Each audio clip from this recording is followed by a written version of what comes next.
Welcome back to Deck Tech for Decks. Today we are going to do a Precon upgrade of the deck Necron Dynasty. First off, we've got 4 legendary creatures to choose from to run this deck. We've got Immortal, the Stormlord, Trizam the Infinite, Sarek the Silent King, or Anorak the Traveler. So my first thoughts were like, run Trizam the Infinite, throw some combos in there, win that way. But that's going to make you a target right out of the gate. Sarek, the Silent King, that's an attack trigger, and he's not very powerful. So a lot of the times you're going to attack with him, they'll block, he'll die, and then, he goes back to the command zone. And Arkar, the same thing. He's not very powerful, right? So to a green deck of 4/4, that's a vanilla creature that you cast for 4 mana or 3 mana now.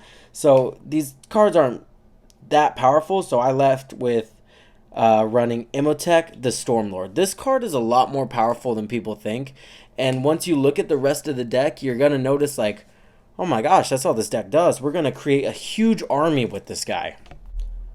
I'm going to go through the cards that make the deck a little more consistent at first, but I did have time to add an infinite combo to this deck that absolutely breaks it, so stay till the last few cards just to make sure you get that. So the first thing I noticed this deck was missing right out of the box was some card draw, so we're going to have to add that in. We've got Dark Prophecy. This is one of those cards you can really only run in a mono black deck, and it doesn't punish you for sacrificing tokens. Because the rest, Grim Horror Specs, we're adding it. It doesn't work on tokens. Midnight Reaper, it also doesn't work on tokens. And Smothering Abominations. Again, it doesn't work on tokens, but these are all going to be very efficient ways to draw cards in the deck.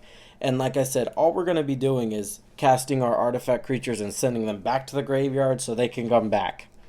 I threw a little bit more removal in there. We have Armax. This seems kind of crazy because we're going to be just tossing stuff in our graveyard and we're going to have a huge artifact army.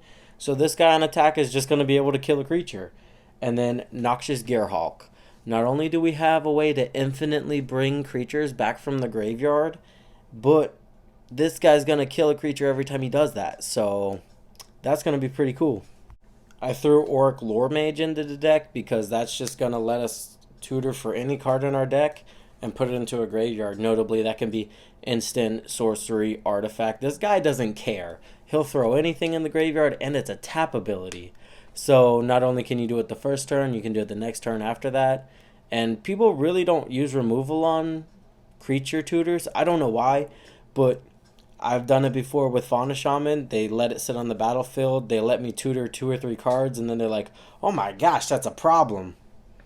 I threw Cryptcast in here because this guy's not only going to double all of our black mana, but it's going to let us extort our creatures, which is going to deal damage to our opponents and let us gain life.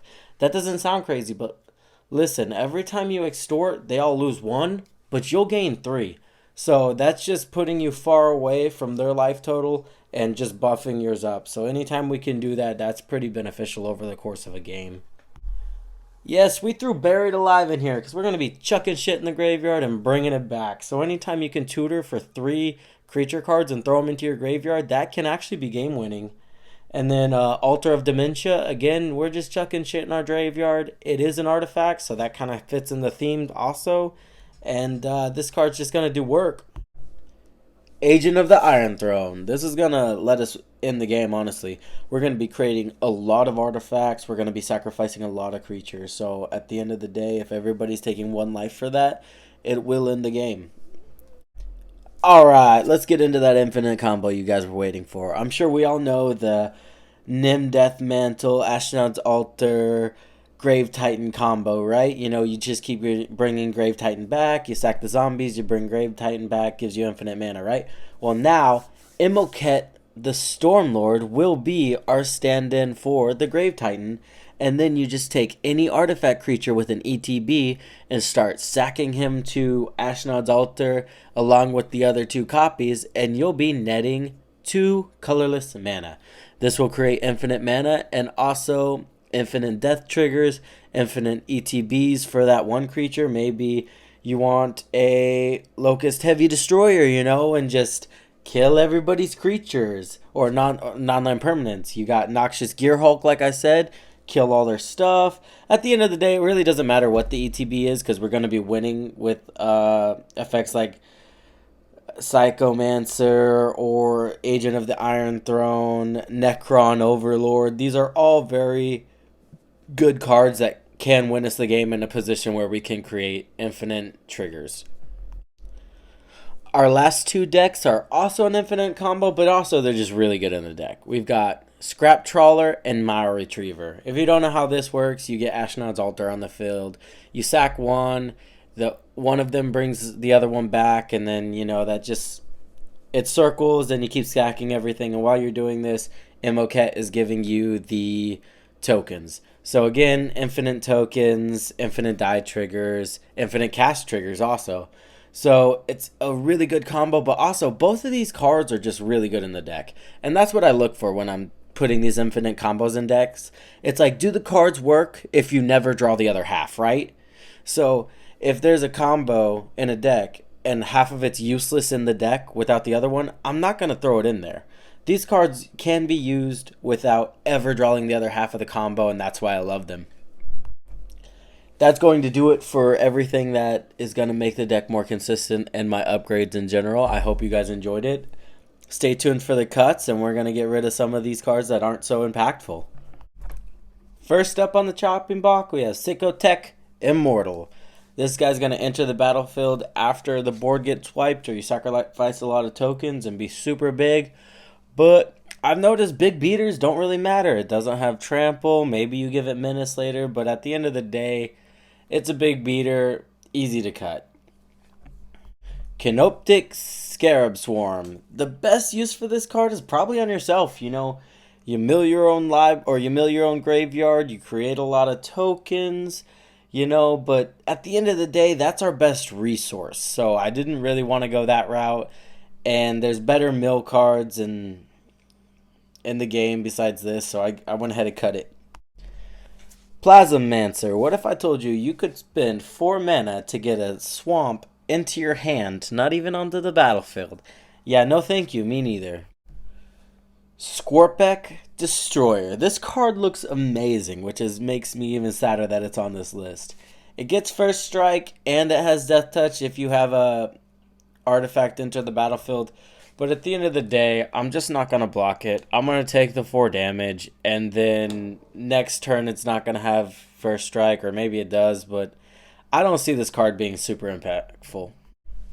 Triarch Stalker. This card gives menace versus one of your opponents, and at the end of the day, I'd rather have all my creatures have menace than this, so we're just going to cut it out of the deck. Alright, we're axing the Tomb Blade. It does have evasion, but think about it. If you're attacking the person with the most creatures to get the most payoff with this card, they probably also have the most blockers. I mean, that just makes sense to me, so yeah, we cut it. Shard of the Void Dragon. This thing looks fucking awesome. It just kind of sucks that at the end of the day, it's a super cool card that's super expensive that doesn't do a whole lot, Shard of the Nightbringer, again, a really cool, expensive card.